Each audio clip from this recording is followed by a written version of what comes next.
Welcome back to the Nerdrotic channel. My name is Gary Beekler. I am live in San Francisco, California, and I come to you from nerdrotic.com. And down in San Diego is my good friend and co-host, Dennis Bithalkis. How are you, Dennis? Well, I'm doing all right. How you doing? I'm doing great, man. Doing great. We got a returning show. It wasn't delayed until 2019, like all the other shows we cover. This is The Gifted from Matt Nix. Burn Notices Matt Nix. And it got a season 2. Was on the bubble last year, Dennis. It was on the bubble. Oh yeah. And for good reason.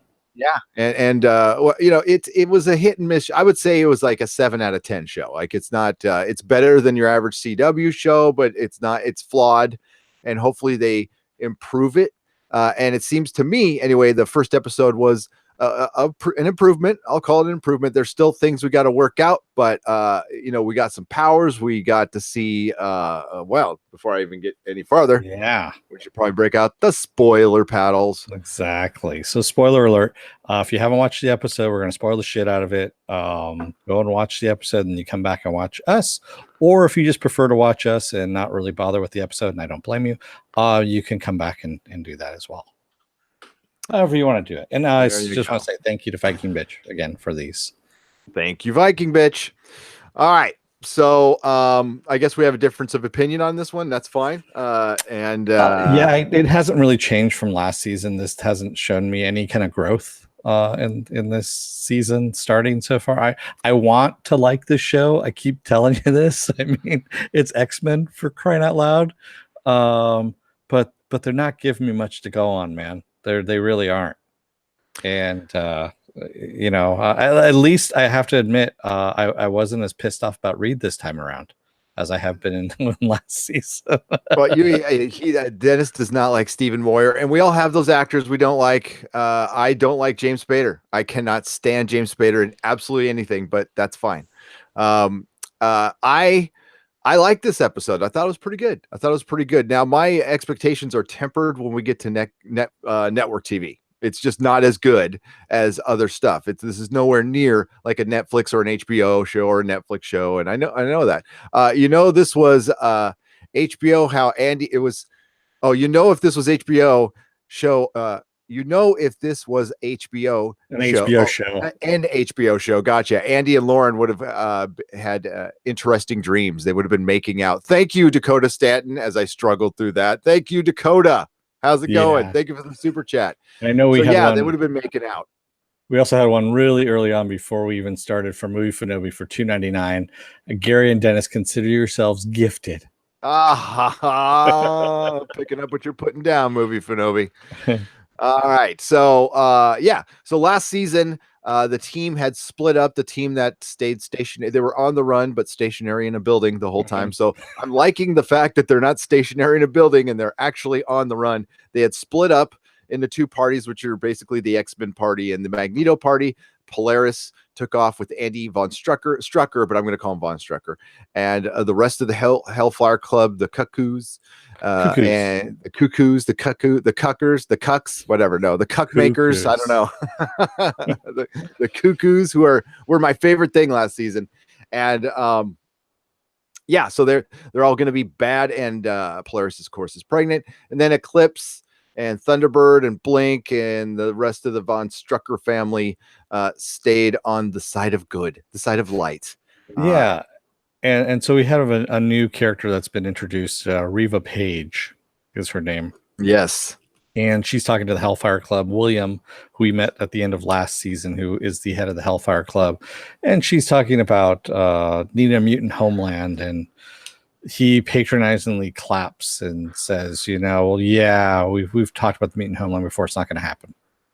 And he goes, basically, we're going to be starting a war, all this stuff, and we need all our resources that we can get.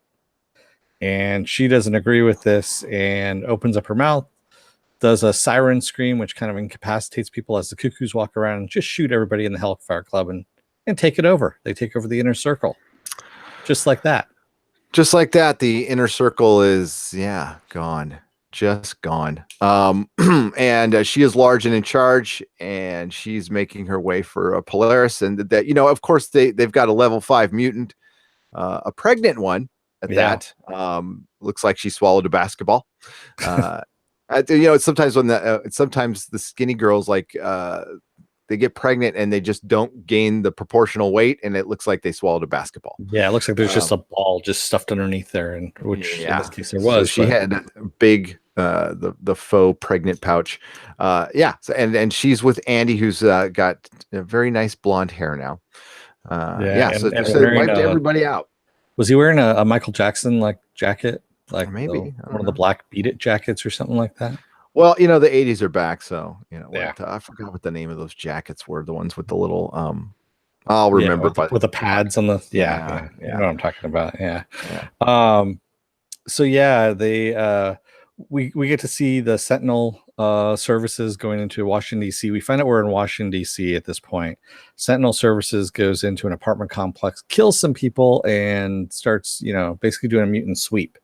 And we see two girls escape. And Reid hears about it on the scanner and sends in Thunderbird and Eclipse to go and take this out. And also they bring in Blink and Lauren. She's going in as well. And they're rescuing people, as many as they can find. And I actually kind of liked what Blink and Lauren did. That was kind of nice.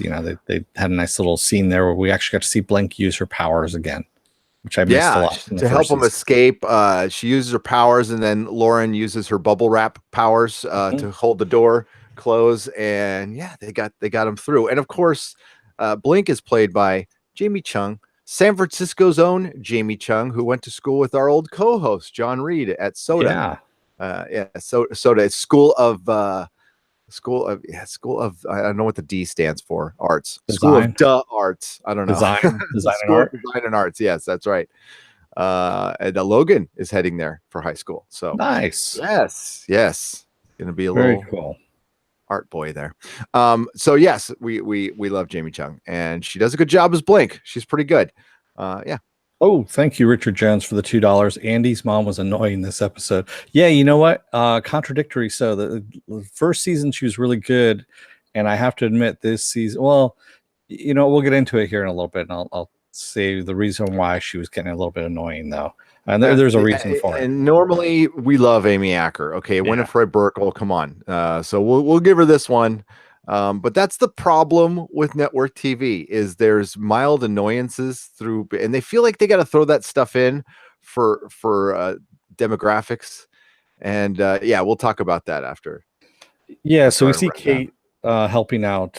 Christine is her name. She was the girl that left with the telekinetic powers, and she's stitching up her hand, and she's throwing stuff around because she's in pain, of course. And she gets her all patched up, and as the hospital kind of dies down, she sneaks into a secret room where Reid is, and he's making fake IDs for everyone to get them out. They've got 10 mutants that they need to get out, and they start talking about how they tracked Andy to DC, and of course they've camped out again in DC because they think he's there, but they're not sure if that's the case or not. Then we go back to Lorna, and Lorna, she gets shipped over to a munitions warehouse because it's made out of concrete and stone. So as little metal as possible because she is just tossing shit around easily, like cars and things like that. Yeah, so except for the actual munitions, hopefully they're not in there. Exactly.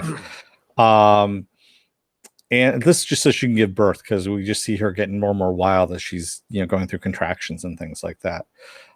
We find out from Eclipse that he's been in contact with a mutant hacker called Wire. And that he might know where Andy and Lorna and all them are hanging out at. So he might have some leads. But they're saying that, Wire is kind of a little unpredictable, a little bit dangerous. So they don't want to go and talk to him just as of yet. And Lorna is talking to Andy. We go back to him, and she has misgivings about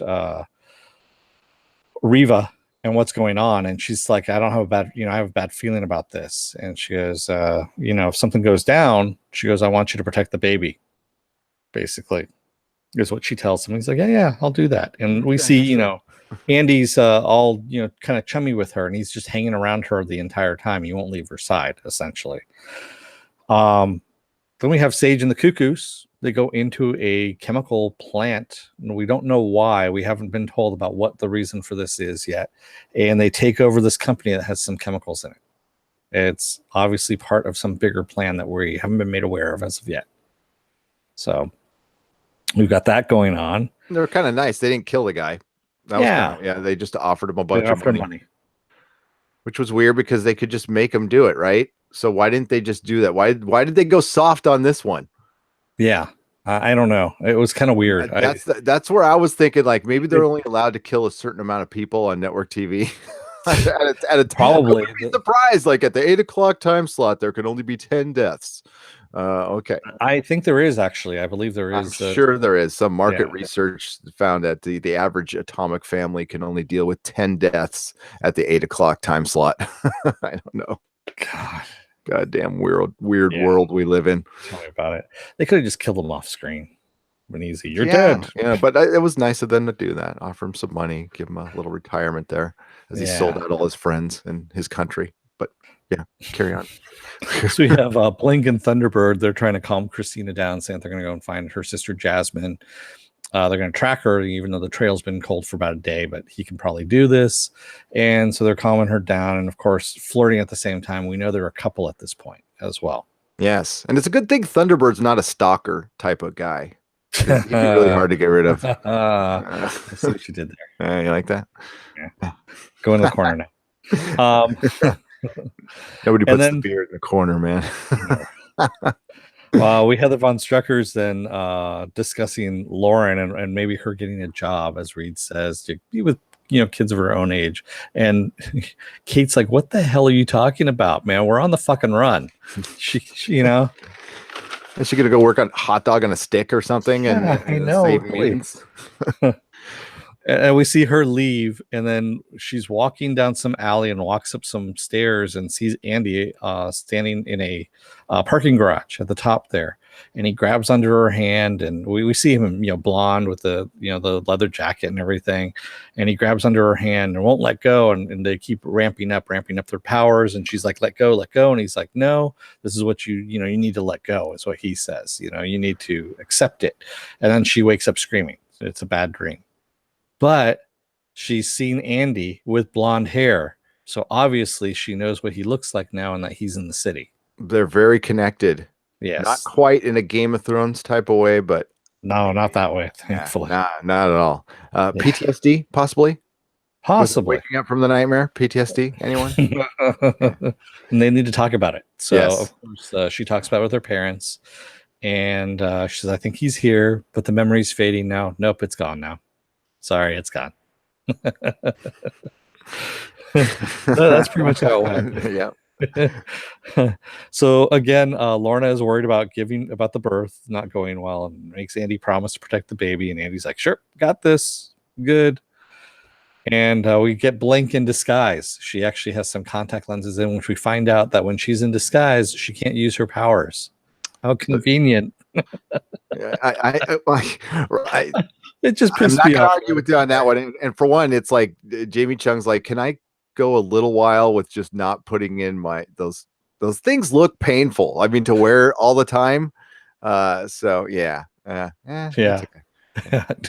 I mean, I was like, really? That's how you're gonna do it? Oh, I have contact lenses in. I can't see, so I can't use my powers. Seriously? Really? Okay. All right, sure. We'll go with that. That's when they're looking for Jasmine. So she's with John or Thunderbird looking for Jasmine. And in the meantime, Marcos or Eclipse and Kate decide to go and pay a little visit to Wire, because she's like, you know what? Screw it. Let's go and talk to him, because I want to know where my kid is.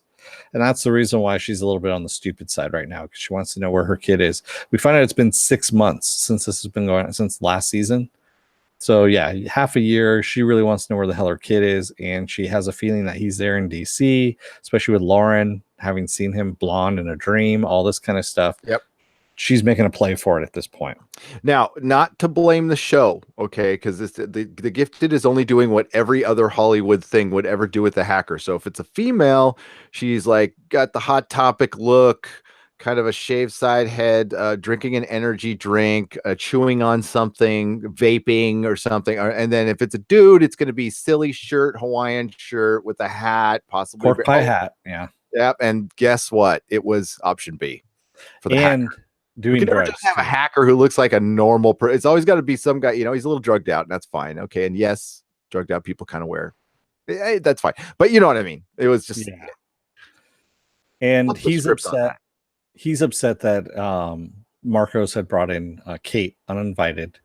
And so he's really got an exception to that. And then he wants more money because he says we're dealing with the Hellfire, something called the Hellfire Club. And that's when all the guns come out. And we had heard earlier from Kate, she goes, oh, well, I know how to handle myself. And he goes, just so you know, and Marcos is like, no, just a couple of sessions with John does not make you, Yeah, something that you can a couple of sit-ups with John won't help. Yeah. Well, I'm sure that it helped her at the time, though. Some personal training from John. Yeah. Sure, she didn't mind that at all. Wink, wink. Thank you, Dakota Stanton. If the Wire character was black, I would have laughed. Right? It's they could have there you go. The Wire. I got you, Dakota. Yeah, we could have definitely done some stereotypes on that one. Yeah, so she ends up disarming Wire from his gun, gets shot in the process in her side. They have him get all his friends to get out of there. I don't know why, considering that all he did was basically give them a thumb drive saying, here's all the information. I'm not dealing with them anymore because these are really evil people and they make people disappear. So here's the information. See you later. I'm scared of the bad people. And then we're going to trust that everything's on there. And I liked his powers, by the way. That was cool. Is the little, little hackerish thing.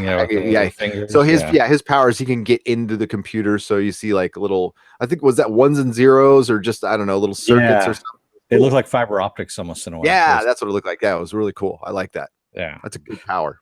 I'm sure they blew the budget on this episode just for that alone. Thinking that one up. So we got Blink and John again telling Christina that they tracked Jasmine across town to a bus station, and then she got picked up someplace. They said it didn't look like a struggle, that she got into some car. She didn't get on a bus, but they lost her trail there, is what happened. And at this point, that's when Marcos decides to come in with Kate, who's shot, and he calls up Reid and says, hey, by the way, since you're at the hospital, you want to pick up some bandages and shit for your wife who just got shot? Yeah. And Reid starts, we've seen him actually getting some headaches earlier on, and he really gets some headache this time, and his arms start veining out, and we start seeing some red energy in those veins and stuff like that, which means he's gaining those powers that his dad suppressed in him all that long ago. So we got another B plot coming up here. Yeah, and so the suppression of his powers was administered by his dad, right? It was some kind of treatment. So and it's wearing off, possibly emotionally driven, or okay. All right. Yeah, that's good. It's usually I thought he was going to get powers at some point last season. I remember from the old X-Men 90 show is what they used to say, that the mutants would get headaches, like really severe headaches, before their powers manifested. And it was a very it had to be like an emotional trigger that would actually bring it out as well, or some kind of trauma, something like that would bring it out. And that's what's happening with Reid at this point. Or puberty. Jody asks, will Reid become a vampire? Possibly. That'd be cool. An energy vampire. Yeah. So Andy is keeping Polaris company when she goes into labor, and her labor is basically pulses. Whenever she's having contraction, she's sending out pulses of energy. So the whole city is like blinking on and off. And in the meantime, the Struckers are arguing amongst themselves as usual from last season. That's carried over, and possibly the reason why Andy actually got away. I think he just left to avoid that. When they start seeing that the energy pulse is happening, and Marcos runs in and says, you got to come to the roof. You got to see this. I can't tell you what it is. You got to come and see it. I'll explain later. He stops to get a drink of water. He eats a sandwich and says, come on, let's go up to the roof. And we see the energy pulses, and that's when they realize, Kate's like, oh, you know what? She's going into labor. That's what those contractions are. That's the pulses of power. So they jump in a car and they're trying to follow the pulse surges. And for somehow, John can track electricity. I think if he's in proximity to a mutant he's been around before, he can track her. So what they're doing is they're following the pulses on the power lines, and it's because Eclipse recognizes her powers because he's been around her before. Yes, he says he knows what her powers are like. So when John gets into proximity, he can kind of track her a little bit. So Lorna at this point isn't dilating, and as the doctor says, it's due to a mental block. And says it sometimes happens in people, which is the first I've heard of this. But I'm like, all right, cool. Yeah, she's having a mental block, so she's not dilating, and will die if she doesn't dilate. So what happens is Riva and the Cuckoos end up tapping into Lorna's mind to show her what she's fighting for what kind of future she's fighting for. And we see mutant kind as one, and everyone's hunky-dory outside of DC there. All the mutants. Yeah, all the mutants. Yeah, there was no humans in there. I thought that was a little bit of fiction, possibly. Yeah. So, and the new flag comes down, and it's like the DNA. Oh, what's up with the helix? Yeah, the helix. Yeah. And she goes, this is what you're fighting for. Is this what you want? And she's like, yes. And she goes, well, then show me. She has one big power surge where she screams, and stuff goes flying through the walls, and all the power blows out in the city. Yeah, forklift blasts through the wall. Yeah. And then they lose the power, and they lose the trail. And yeah, Thunderbird's like, I can't feel her anymore. And Eclipse thinks, is the baby dead? I don't know what's going on. He starts freaking out. He's like, no, and that's where that. And then we see Lorna and the baby. They're okay, and they're sitting there nicely, and everything's good. And the baby's name is Dawn. Dawn, yes. And Jody, yes, it was the first half expected the doctor to say she's lost the will to live. And then Eclipse would go, I hate sand. I feel love. I feel pain. Do you feel pain too? I do. It rhymes like poetry. Yeah. So that's where we ended up with Lorna has given birth to Dawn. Dawn has crested, and Dawn has risen. Yes. There you go. And so, that's the end of the first episode. And I thought it was pretty good for the gifted. I mean, I know what to expect from this show. It's still, I know Dennis did, I did too, first season, have very high expectations for Matt Nix. But this is Matt Nix writing superheroes, and he's also supervised. And one very big disappointing thing from the show is Bryan Singer's name still being on it. Yeah. What was that? He's back again, and I'm very disappointed in this as well, because that fucker is like a cockroach, man. He's not dying at all. He's not going away. And that's the biggest thing that we have a problem with right now is in the X-Men universe is Bryan Singer. He needs to go away. His influence needs to go away. But here's the deal. And it's one, I don't want to. Well, it's going to discourage gifted fans. So enjoy the time you have with the show. This will probably be the last season. Mm-hmm. The Disney is in complete charge of the X-Men now. They have put Kevin Feige in charge of the X-Men now. That means Jeff Loeb is probably in charge of the television X-Men. But I don't know, because with the Disney streaming service, they said Kevin Feige is going to be taking a hands-on approach towards the TV shows, which is very encouraging. But no, they are not going to integrate anything that was not produced by Disney/Marvel. People can wish and want, and I want that too. There's a lot of, like, Legion. I would love for Legion to stay, but Legion season 3 is probably going to be its last. Even Daredevil, even the Netflix stuff, I don't think that's coming over either. I don't think they're going to integrate any of that. I think it's going to all be a do-over. So enjoy. This will be the last season, and hopefully we get some fun stuff.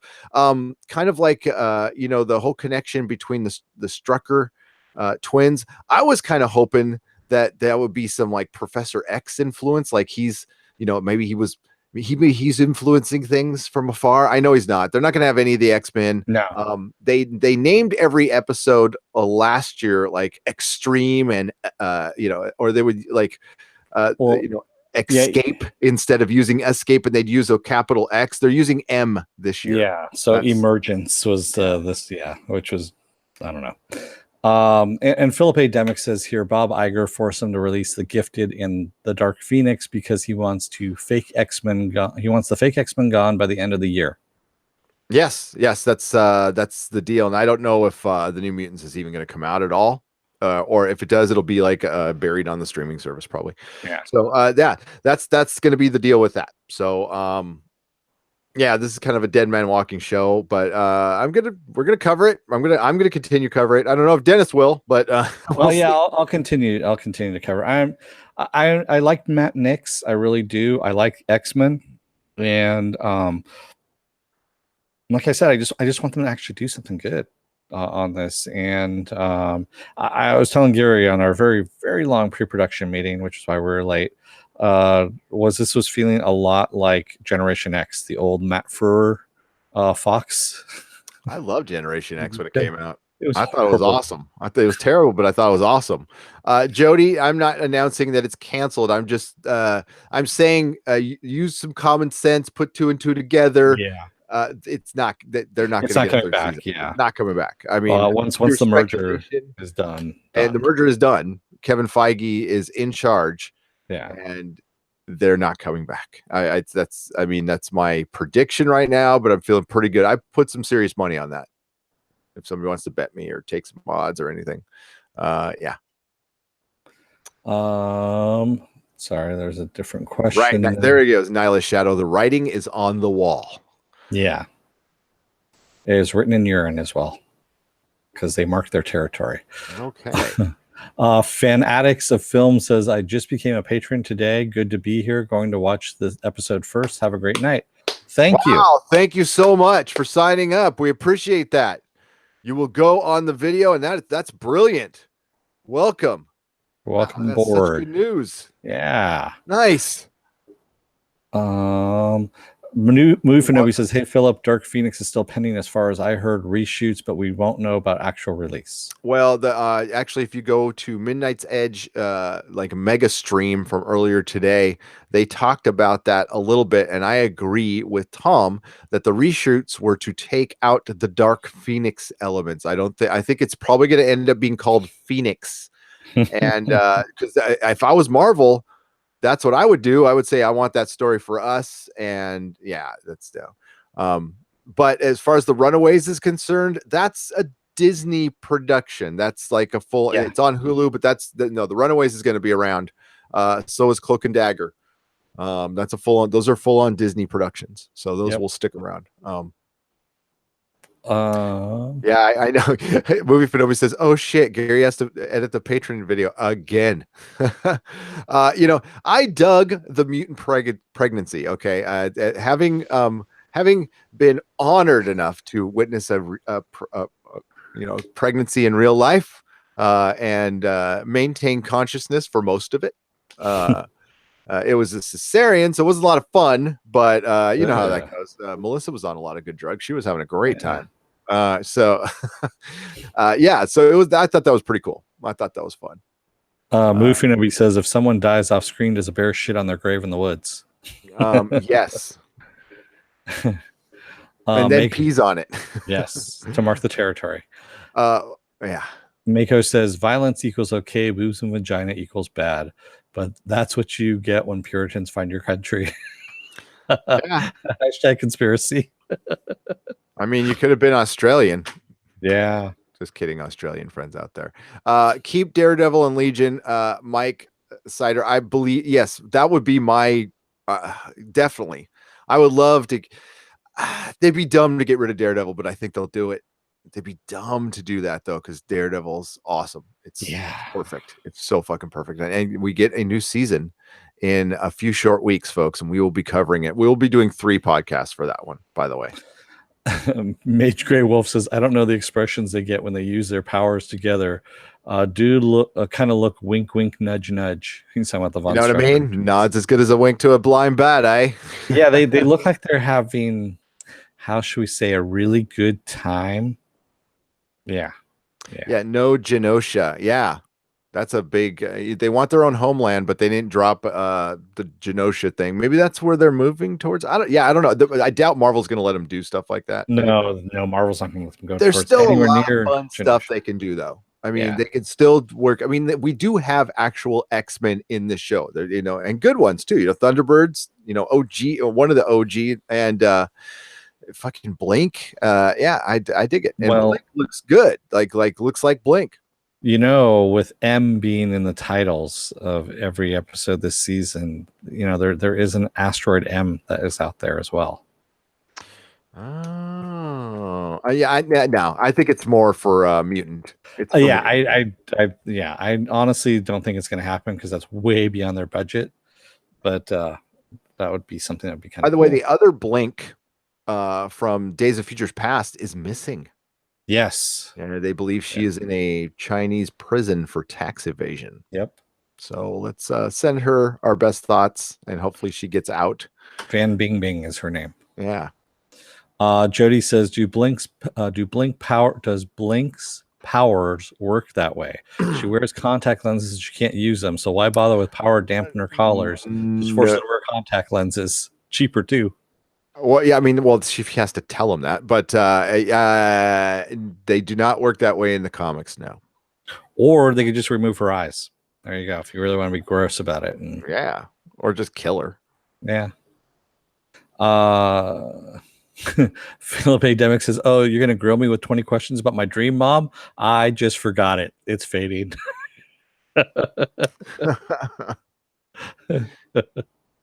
Yeah, it's pretty much it.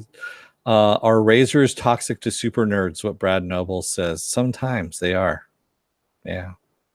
Nillis Shadow says at Nerdrotic Channel and wipes its ass with Hollywood scripts. Actually, you read that one, didn't you? Yes, you did. No, I did. Did I? I think you did. Yeah. I've done a lot of drugs in the 80s. I have no idea what I don't know.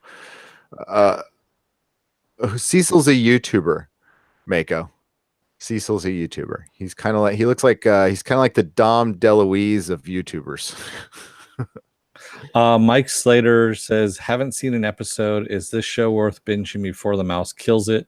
Seems like a little like Cloak and Dagger to me. Are there costumes? There are no costumes, Mike. Depending on who you talk to, me or Gary, I'm gonna say it's not worth binging.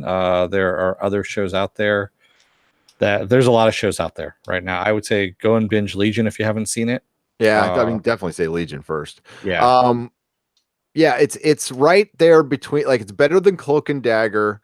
I would say it's as oh yeah, it is. It's as good as it's as good as the Runaways.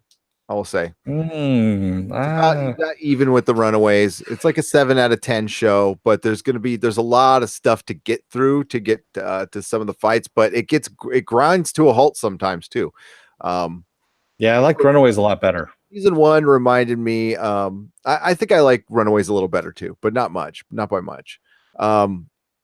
Season 1 reminded me a little bit of Preacher season 2. Like like too many things stopped. It stopped too many times, and honestly, I am so done with the whole Sentinel mutants hunted and feared thing. I mean, believe it or not, that's not what the X-Men comics were all about, and I kind of like that this is going towards super mutants battling other super mutants, and that's the tough thing when these networks take on these goddamn TV shows. And listen, fucking Iron Fist was the worst at this. It's like, don't take on a superhero TV show if you're not going to show freaking superheroes. Now, the X-Men have never really had costumes. I mean, they've introduced them in the Days of Futures Past is probably the best X-Men movie to me, and they had costumes in that. So, yeah, no, the one that came before that's probably better. The one Matt Vaughn directed. But yeah, First Class. Yeah. I think the one after that, actually, what was that? Days of Future Past. Was it Days of Future Past? Yeah, it was Days of Future Past. I like both of them. I like Days of Future Past, and I really like First Class too. But yeah, is it worth binging?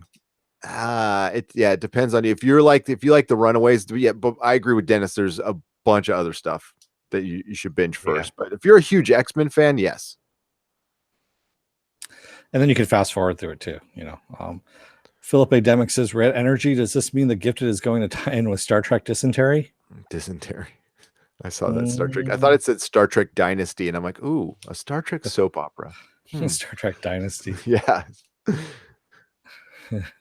Mako says, Dennis laughing at the show is not a good sign. Yeah. Dennis laughs at a lot of shows. Yeah. It's fine. Yeah. I do. And Brad Noble says, okay, we went full childbirth. Yes, we did in this show. They did go full childbirth. And it was very quick birth, too. So, Well, yeah, and it's also a 6-month-old baby that she gave birth to. So she was pregnant. Well, yeah, I think it that was a was little a premature. 6-month-old baby. It's a That 7-month-old they, baby, they yeah. they cannot show like real new babies Oh, on you're there. talking about the baby. Yeah, It's yeah. yeah, No, the actual baby was like sorry. 6 months old. Yeah, But yeah, actually, I think her gestational period too was only like 7 months. So the off season. Yeah, whatever it was, the off season was. because they mentioned that they've been looking for them for 6 months. That's what the time frame in between season 1 and season 2. She was already And 2 months pregnant at that was she point. 2 months pregnant? Yep. Okay, so 8 months. There we go. All right. So she was just a month early. That's all. Where else are we at? Jody says First Class and Days of Future Past were good. Thought they for sure they'd be ushering in a new set of good X-Men films, and then we got Apocalypse. Yeah, because Bryan Singer came in and took full control, and you saw what happened. There was still some Matthew Vaughn influence in the second one, and then it was full Singer in the third one, and that's why Singer needs to go. He had his time, but there's also like just where there's smoke, there's fire with that guy. I'm just gonna say. So Mike Sider says, I did disagree with Dennis on Castle Rock, but I love his honest opinions, and that's why he's here. With Dennis and I do not agree on everything, so that's the whole point of it, though. Yeah, we're not here and to. Thank you, by the way. It's and granted, Castle Rock for me, like I said, the mystery box things drive me insane. So I was not going to be a fan of Castle Rock once it was discovered that it was just one gigantic mystery box that was just going to be there to piss me off. Yeah, he also says, Mike Sider says, I liked Legion first, then Daredevil, and maybe Punisher number 3. All right. Yeah, I go back and forth. I think I like Daredevil a little more than I like Legion, but I love Legion. I love Legion. They're totally different shows. It's apples and oranges on that one. There's no need to choose. That whole choosing thing. It's like we were talking. A bunch of people were talking about Babylon 5 and DS9. I just like them both. What's wrong with that? Why does it's like DC and Marvel? Just like them both. Guess what? You win. You win because you get more stuff to like. Exactly. There you go. Movie Nobody says, blink too fast and your money is gone, or blink and the angels will get you. Yes. Don't blink. Don't blink. Don't blink and blink. Mega Grey Wolf's like Legion more, and a lot of people do, and that's totally cool. Viking Bitch does. I'm surprised we haven't invoked Viking Bitch yet. We've said Legion 3 times. All I have to say is Farscape, and then Viking Bitch will show up. I think it's too late for her. That's all. It's past her bedtime. She probably heard that. I probably just woke her up. Damn. Sorry, Viking Bitch. So we gotta get a couple here. I do a couple more chats. I'll do the old Patreon video. All right. Jody says, I'm hoping they explore more Genosha angle, or maybe the Savage Land and Sauron. Jody, that's gonna be way out of their budget range right now. Right now they're dressing up Atlanta to look like Washington DC, which isn't all that hard to tell you the truth. So yeah, they're gonna be stuck for all in the trees. They're going to be stuck in the garage for a long time. I'm going to say that right now, just like they were in the first season. Mako says, this is not marriage. You can have as many shows as you want, 10, 20, 100. Exactly. Thank you. That's what I'm saying. It's like, why limit yourself? Jesus, live life to the fullest, people. Mako says, Savage Land, they don't have enough money to film feelings in hallways. If they go, well, they can go to they can go to like this little park in Atlanta and film and get a pterodactyl and they can put a pterodactyl on wires, like one of those rubber ones, and just have it flying by. So what you're seeing here is our old Patreon video. We've got actually a lot more patrons than this. I got to add to it. Our Patreon gives you stuff at the end of this video. You will see the stuff, a representation of the stuff you get. There's a $1 level, there's a $5 level, and there's a $15 level. You get exclusive content as well. And I will tell you a little secret just between us here watching this video. There's going to be a lot more content coming, because I made a very big decision. So there'll be a lot more stuff coming on the channel very, very soon, because I'm going to have more time. So, and time is our friend. I like having more time. Might have a little less money, but I'll have more time. I'll be very rich in time. So that's great. So I'm very happy about that, actually. And yeah, so the $5 level you get these comics, and then at the $15 level you get the comics and kind of a loot crate box, except a business that's not going out of business, and you get cool stuff. So thanks very much. Nice. Yes. Felipe Diaz says, "Oh, sorry. No, go on. Felipe Diaz says, I got to the channel for Legion and stopped watching shows and just waiting for streams." That's kind of my favorite part. Yeah, we do podcasts that do not cover specific TV shows. We have a Friday night live podcast with Dennis here and Susan, our co-host. And Susan, by the way, I want to plug her a little bit. She writes for 1428elm.com. Heroic Hollywood. Nope, no longer at Heroic Hollywood. No longer at Heroic Hollywood. Okay, there you go. Yes. Just 1428. She's what, editing there right now. She's running it. Mm-hmm. And she pops up other places. She was on Midnight's Edge tonight a little bit. And she might pop up in the chat here once in a while. So yeah, and she's working on something else that's secretive at the moment. She might tell us on Friday give us some hints. Excellent. So. And then on Monday, I do the Monday nooner live stream. And then we're starting to do a Wednesday one too. So thank you for the super chats. Movie Finobi, $2.99. Dakota Stanton, $5. Richard Jones, $2. And Dakota Stanton, $5. We do appreciate it greatly. Thank you so much. Yes, we always welcome super chats, but they are not required. Okay, we will read your chat as much as you really want to get our attention. Just hit @Nerderotic channel. But we are wrapping this one up, so we do not go forever, and because people do watch these as videos, and if you watch these as video, please join us in the chat. And also you can find us at nerderotic.com. We have a website there. You can find all of our videos there. You can also find us here on YouTube, of course. And you can find us on Facebook. We have 2 different Facebook pages. One is our regular page that we put news on there. And one is for all of you to come and join the Nerderotic podcast group, where you could talk amongst yourselves and post stuff yourself as well. Yeah, I highly recommend you to go and subscribe to that. And also, here, if you like and subscribe, our thumbs up button or the thumbs down button, depending on how you feel, for our videos, we would greatly appreciate it. And come on by on Friday nights, man. That's a good time. We talk about anything and everything, like Gary just said. And it's the best chat, honestly. It's one of the best chats that we've ever had. So it really is, and it's been growing. And it's good. It's 8 p.m. Pacific time. And I just also want to, the last plug here is there's 3 channels that are associated with our group. I guess it's called the Tribunal. It's Overlord DVD, Doomcock himself. Please like, share, subscribe there. Midnight's Edge After Dark with Tom and Rob. And of course, there's Midnight's Edge, the mothership website with Andre, and of course, Mecha Random 42. And please subscribe to all of them. They are good YouTubers, good people, and friends. So we're gonna wrap it up there. Thank you very much, everybody in the chat. It's great to see all the regulars here tonight. Man of Action, Mako, Penn Farm Girl, CD Horde, Jody, Dakota Stanton, Graham Strauss, Mary Ashmead. Midnight's Edge After Dark, Mega Grey Wolf, Slurmy Scott, Edward Brewer, Mike Cider. Is it Cedar or Cider? I say Cider. Cider with an I. Okay, Mike will tell me. Sorry if I've been saying it wrong. Sorry, Mike. Philip A. Demick, Brad Noble, Jasper Burris.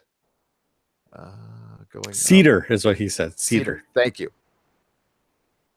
Thank you very much. German. Yes. German. And Nihilus. And then Nihilus Shadow. I thought I saw in here. And yes. Shadow is here. Yep. I saw Nihilus Shadow and Nihilus. Are you guys related? And they were asking for Cecil. Cecil's not here. Nurkish came in our chat one time. And then left. But I there's Mecha. She was in there. I came over after to get a snack.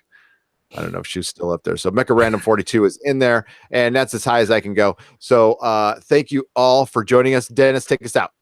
Children of Earth, don't let the door hit your ass on the way out. Otherwise, you might give birth and do a power surge big enough to blow out all the power in the city. Damn. Could you imagine what the conception was like? I know, really. Yeah. Can't do that in the backseat of a car. May the small folks sing songs of your greatness. Ciao, everybody. Good night, everybody.